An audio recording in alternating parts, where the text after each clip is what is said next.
بسم اللہ الرحمن الرحیم۔ السلام علیکم دوستوں، تاریخ کے اوراق میں ایک ایسا واقعہ بھی محفوظ ہے کہ جس میں ایک ایسے شخص کا ذکر ملتا ہے کہ جس نے اپنی جان بچانے کے لیے خود کو بیت اللہ شریف کے غلاف میں چھپا لیا تھا، مگر اس حرمت والے گھر کی دیواری سے لپٹے ہونے کے باوجود اسے قتل کرنے کا حکم دے دیا گیا۔ اور یہ حکم کسی اور نے نہیں بلکہ خود محبوب خدا حضرت محمد مصطفیٰ صلی اللہ علیہ وآلہ وسلم نے دیا۔ آخر اس کا ایسا کون سا گناہ عظیم تھا کہ جسے بیت اللہ شریف کے غلاف میں لپٹے ہونے کے باوجود معافی نہ مل سکی؟ حالانکہ یہ تو اللہ کا گھر تھا جو ہدایت کا گھر ہے، جہاں امان ہی امان ہے، اور جس کو یہاں بھی امان نہیں تو پھر اس جہاں بھر میں کہاں ایمان ملے گی؟ چنانچہ یہ اپنی نوعیت کا منفرد واقعہ ہے جس کی تفصیل کچھ یوں ہے کہ فتح مکہ کے دن جب رسول اکرم صلی اللہ علیہ وآلہ وسلم فاتحانہ انداز میں مکہ پاک میں داخل ہوئے تو اعلان کر دیا گیا کہ آج کے دن اہل مکہ کو ایمان دی جاتی ہے، لیکن کفار کی ایک جماعت اس حکم سے مستثنی ہے۔ پھر صحابہ کو حکم دیا گیا کہ تمہیں باقی سب کو چھوڑ کر صرف ان لوگوں کا خون بہانے کی اجازت ہے، لہٰذا انہیں جہاں پاؤ قتل کر ڈالو۔ وہ لوگ جن کے قتل کا حکم دیا گیا ان میں 11 مرد اور 6 عورتیں تھیں، جن میں سے 4 مرد قتل کیے گئے اور 7 معمون رہے، اور عورتوں میں سے 4 عورتیں بھی قتل کی گئیں اور 2 معمون رہیں۔ قتل ہونے والی عورتوں میں سے ایک پر اختلاف موجود ہے، البتہ 4 مردوں میں سے جن کو قتل کیا گیا، ایک ابن حطل ہے، اس کا نام جاہلیت میں عبد الغزہ تھا، رسول اکرم صلی اللہ علیہ وآلہ وسلم نے اس کا نام عبداللہ رکھا تھا۔ بعض لوگ اس کو بلال کے نام سے بھی منسوب کرتے تھے، جو کہ مشبہ اور ملتبس ہے، کیونکہ بلال اس کے بھائی کا نام تھا۔ الغز یہ فتح مکہ سے پہلے مدینہ منورہ آیا اور مسلمان ہو گیا، جس کی وجہ سے حضور اکرم صلی اللہ علیہ وآلہ وسلم نے اس کا نام عبداللہ رکھ دیا تھا۔ اس کے بعد رسول اکرم صلی اللہ علیہ وآلہ وسلم نے اسے زکوٰۃ وصول کرنے کے لیے بعض قبیلوں کی طرف بھیجا۔ اس کے ساتھ اس کا معاون ایک انصاری شخص بھی تھا، اور اس کے ساتھ ایک خزائی مسلمان خدمت کاری کے لیے بھی تھا۔ یہ لوگ سفر پر تھے کہ ایک منزل پر رک کر پڑاؤ کیا۔ ابن حطل نے خزائی کو حکم دیا کہ بکری ذبح کرو اور کھانا تیار کرو۔ یہ حکم دے کر ابن حطل خود سونے کے لیے لیٹ گیا۔ خزائی مسلمان چونکہ خود بھی تھکا ہوا تھا، اس نے خدمت میں کوتاہی کی اور خود بھی سو گیا۔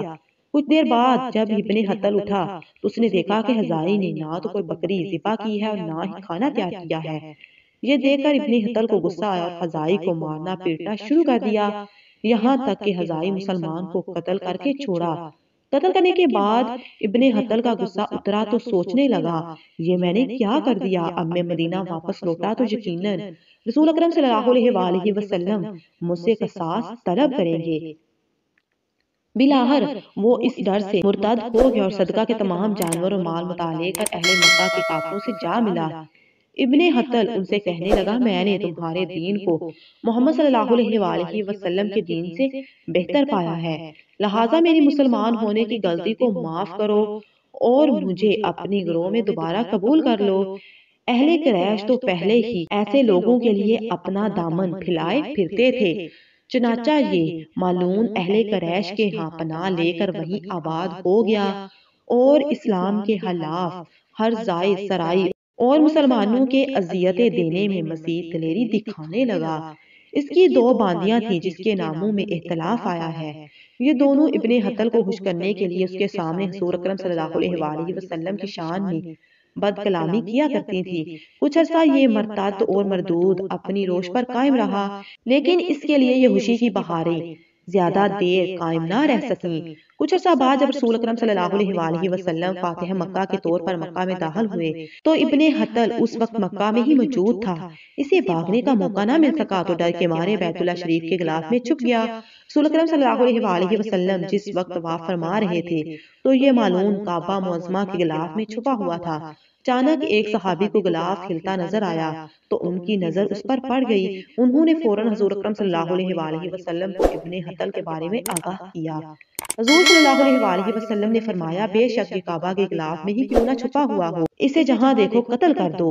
یہ حکم سنتے ہی حضرت سعید بن حریث رضی اللہ تعالیٰ عنہ اور عمر بن یاسر رضی اللہ تعالیٰ عنہ اس کی طرف بھاگے۔ پھر ابن حطل کی قتل کی سعادت حضرت سعید رضی اللہ تعالیٰ عنہ کے حصے میں آئی، کیونکہ یہ جوان تھے اور زیادہ پھرتی سے ابن حطل تک پہنچ گئے، جبکہ کچھ روایات میں حضرت ابو برزہ رضی اللہ تعالیٰ عنہ کا نام آیا ہے کہ انہوں نے ابن حتل کو قتل کیا تھا۔ الغرض یہ معلوم ابن حتل کعبہ معظمہ کے غلاف میں چھپ کر اپنی جان بچانا چاہتا تھا، مگر یہ ایسا بدبخت تھا کہ جسے کعبہ کی دیوار کے ساتھ لپٹے ہوئے بھی ایمان نہ مل سکی اور جہنم کا حقدار ٹھہرا۔